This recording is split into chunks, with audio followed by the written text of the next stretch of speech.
What's up, everyone? It's Grimm once again here with 31 Nights, 31 Frights. Every night in October, I'll be watching a horror or Halloween-themed film and offering up a quick, mostly spoiler-free review to see if it's a worthy addition to your own Halloween viewing lineup.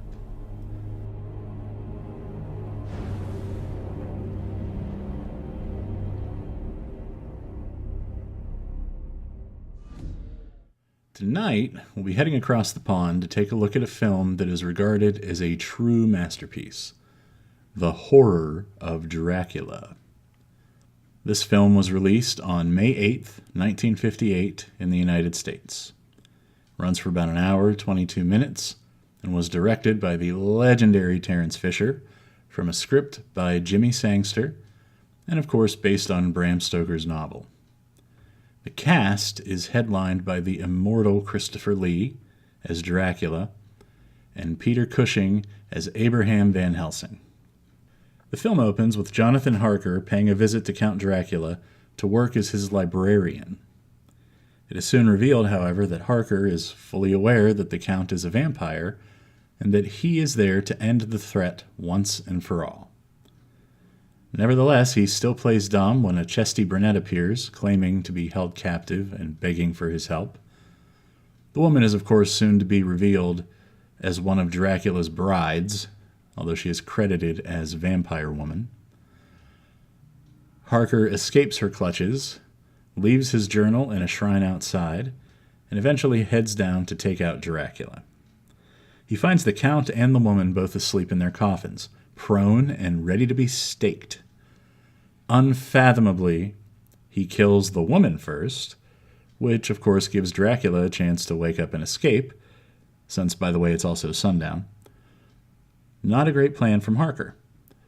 And his fate is, for the moment, left somewhat ambiguous. Abraham Van Helsing arrives at the local inn, where the innkeeper's daughter passes on Harker's journal.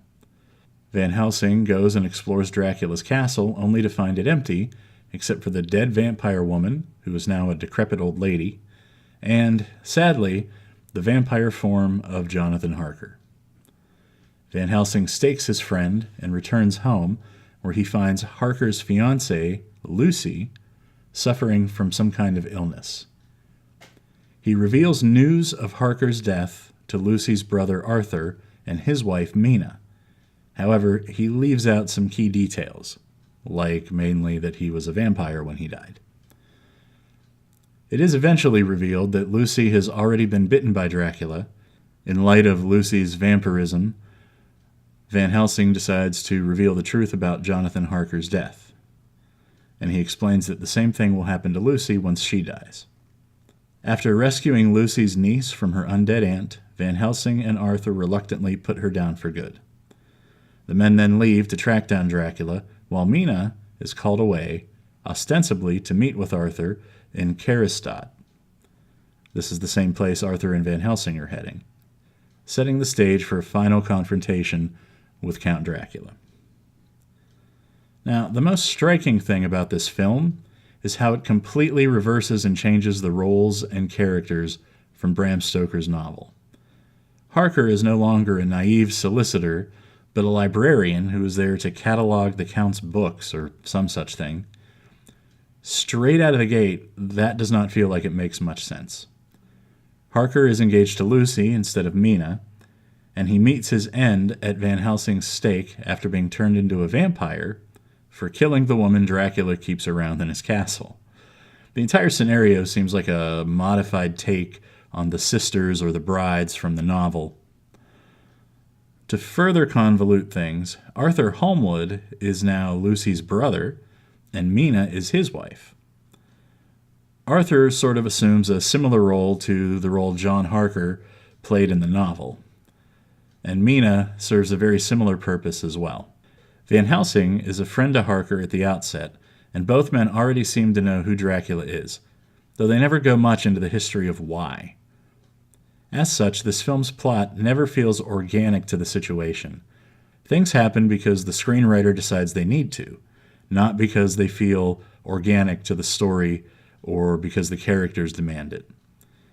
It all comes across as sort of a Marvel Comics alternate universe version of Dracula where everything is twisted and messed up. Lee's performance as Dracula is the stuff of legend. But honestly, it feels to me like the legend looms a little larger than reality. Now, Lee is fantastic, don't get me wrong, but Dracula has so little screen time and so little to do, you never really get a feel for his character. In the book, and even more so in Coppola's film, you have some sympathy for the villainous vamp. Here we don't really know him well enough to understand him or his motivations at all. He's the monster, the villain, the mustache-twirling evil guy, and as such there's very little character development. All we know about him is that he's a vampire, vampires are bad, therefore he needs to be stopped. Now, the same is true for most of the other characters as well. As much as I adore Peter Cushing, it's really hard at times to distinguish Van Helsing from Harker or Arthur, except for the fact that he knows more stuff. Now, that's not entirely unusual for this era, but it's a shame because Peter Cushing is an incredible talent, as is Christopher Lee, and they feel kind of squandered in these roles. The scenery and settings are beautiful and gothic, and the tone of the film is downright spooky, at least the parts filmed in the castle. Terence Fisher did a lot of work with very little, since there's no real distinction between Dracula's castle and London. Indeed, it's very muddied and unclear how far apart the two places are. Between the setting and the performances, the film unfolds more like a stage play than a movie, with a lot of wider angles and two shots, and very dramatic, larger-than-life performances. Again, this is pretty typical of the era, especially for British film. So, is it worth it? While it doesn't really hold up to all of the hype, it's a fun and weird twist on the familiar tale of Bram Stoker's Dracula. This film spawned over half a dozen sequels, most of which starring Christopher Lee and Peter Cushing. So that makes it one of the first real massive horror franchises. It helped to put Hammer Pictures on the map and give them their reputation for horror films, which it maintains to this day. And for its day, I'm sure this was a pretty scary film. A lot of horror buffs, and especially film student horror buffs that I know, hold this up as one of the greatest horror movies ever made. So long as you adjust your expectations for the era in which it was made, that observation might ring true. But if you're looking for the definitive Dracula experience, you'll probably want to keep looking. For me, as a nerd, one of the coolest things about this is seeing Grand Moff Tarkin take on Count Dooku. Yes, friends, I'm a nerd. Deal with it.